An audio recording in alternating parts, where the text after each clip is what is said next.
way from home, mate. We are, Benny. Got a fair way to go yet too. Well, tell us a bit about what we're doing here this week. We're heading to the Quilpie district. We want to catch up with the clients that are breeding sheep around Quilpie, the Mumblebone flocks, just to see how the genetics are performing. It's a very different district to where the sheep are born, but we're combining the traits that we expect to breed very well in this district, so we want to go and see how they're going.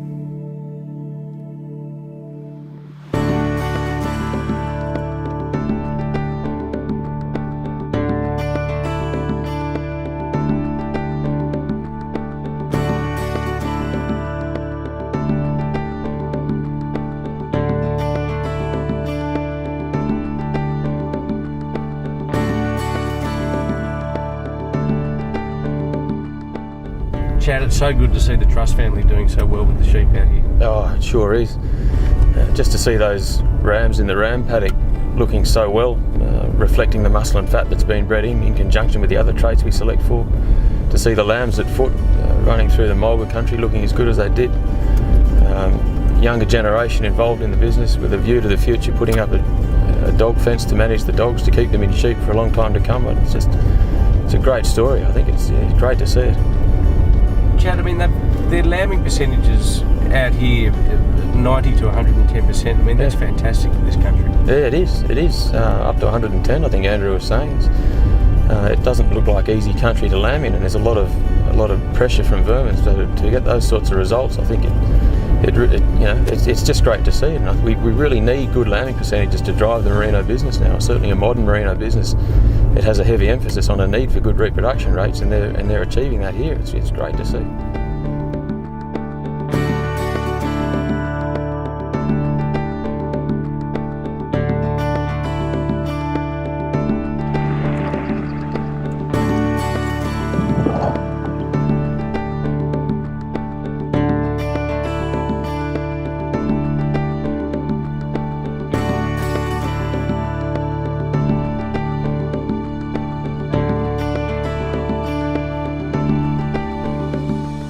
The sort of sheep we're wanting to send up to this district.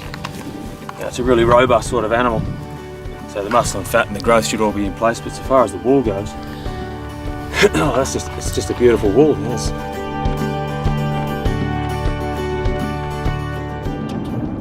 Chad, it was great to be with a couple of generations of the Edwards family today and yesterday. The sheep really have to do it themselves out there, don't they? They do. Those paddocks, those big licks of mulga, it's fascinating to see the sheep running through them. They look really well. Good credit to the Edwards, they also know what they're doing. The propensity for twins that they reported on, I mean, that's fantastic news for the fertility side of your things. Yeah, it's a big part of what we're trying to do, and to see that many twins on the ewes. There were more ewes with twins than without. It could be a year for a great lambing on Possamunga, which they probably haven't had for a while with the seasons being against them, but this year, with a bit of feed in front of them, and the ewes dropping a heap of twins, it could be one to really jump away.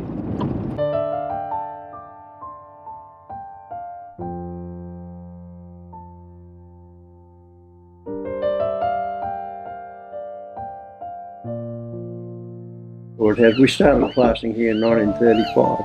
Yeah. And there growing up was Helen's father, Teddy, did it. Yeah. And I don't remember exactly, that was at Womban. Father told me the wool club went up by a third or more in no time.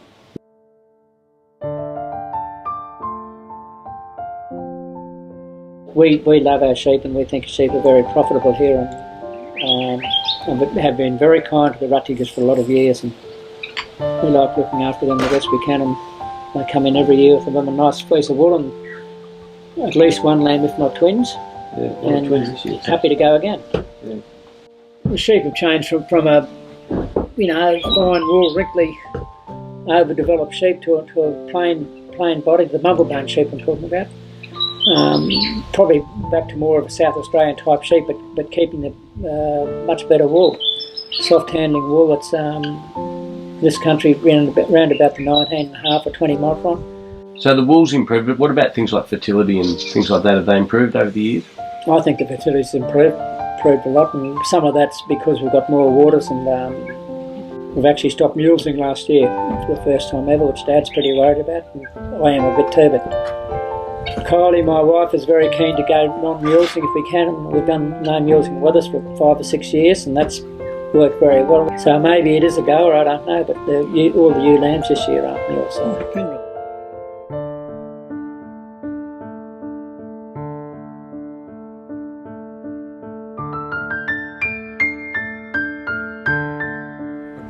Got a beautiful why-not fleece.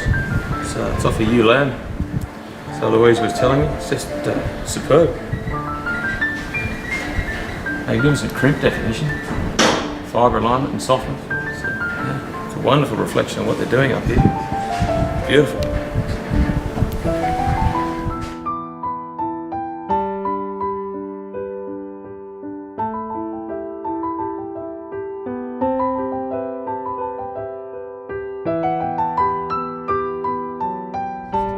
Another good day today then.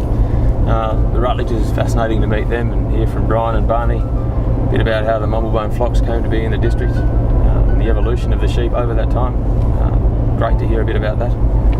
It's great to then just shoot up the road to Why Not, catch up with Mick and Louise Hall. The sheep there look superb, real credit to their management. And of course we saw whether it was 100 rams in that mob? Yeah, I think it was. Mick said there's about 100 in the paddock. I'm not sure they all ran into the corner, but there was certainly a fair wing of them.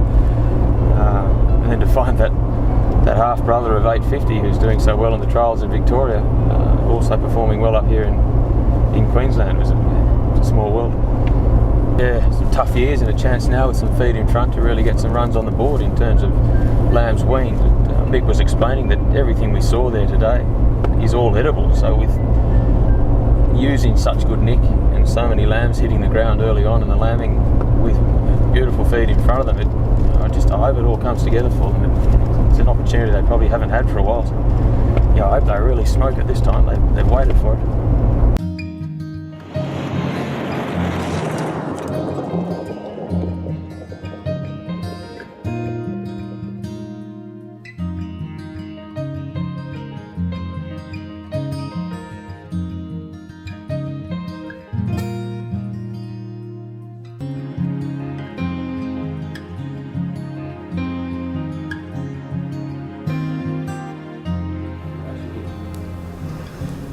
Sheep and cattle property, southwest Queensland, a couple of 100 k west of Quilpie.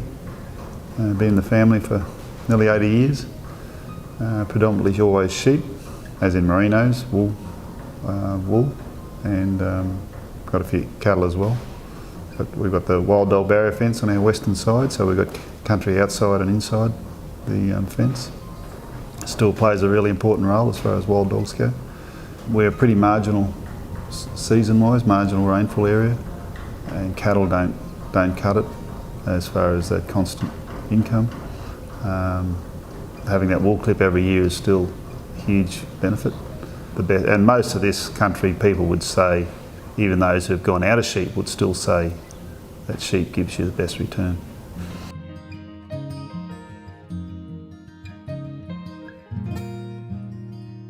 The weight of the animals have improved, increased a lot, and the wool, the quality of the wool, the microns dropped considerably.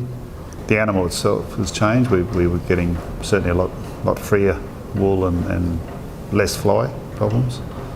Cleaner around the points, around the head and breech, etc., which certainly helps as well. So those are some of the attributes that have come through in the last few years. Yeah, we stopped mules in 2004, and that's a huge advantage for a start. And we did have a pretty, the breech used to be pretty wrinkly, and that was a problem. That's one of the reasons people mules. But that's been cleaned up a lot in the last 5 years with Mumblebone. So, and they really help with your basic management.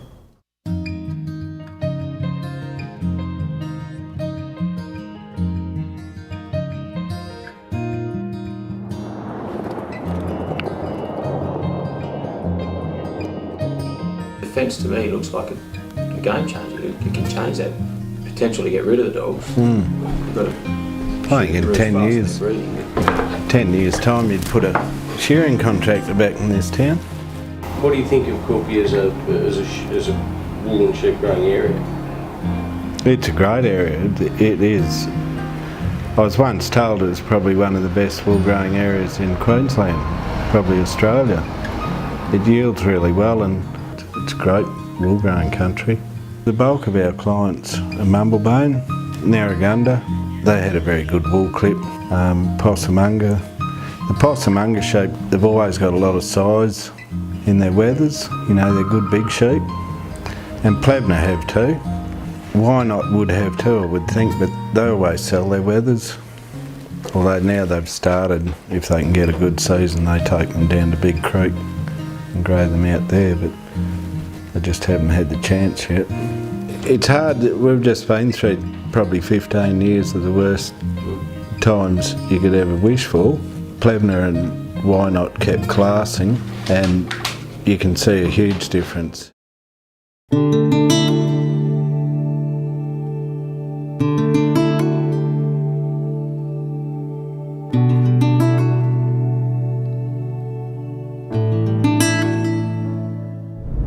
Good to catch up with Steve. It was, yeah, that's the first time I've actually had a close look at his sheep. I've been in there to see him a few times, but first time I've had sheep in the yard, so good to see the sheep and great to see the wool looking so good. We caught a couple in the yards there, and they had an interesting looking tip, so we tipped them over and the wool was spot on, just long, bold, soft, crimping wool. You know, it's a credit to his breeding. He obviously knows what he's doing it very well.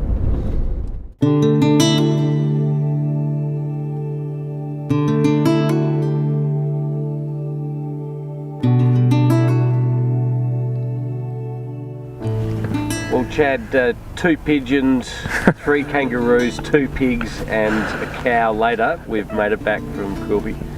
The cow wasn't hurt, mate. It walked away. There's no problem. But yeah, awesome trip. No cow was hurt in the making. No cow was hurt in the making of this film.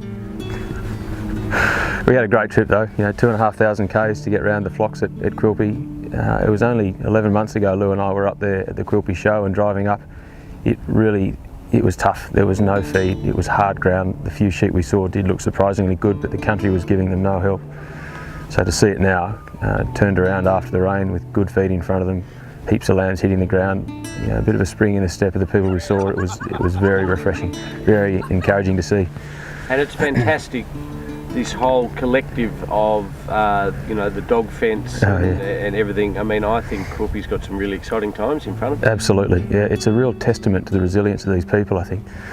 The tough times they've been through with the dogs and with the droughts, there have been some serious kicks in the guts for those people. That whole district has really suffered in a lot of ways.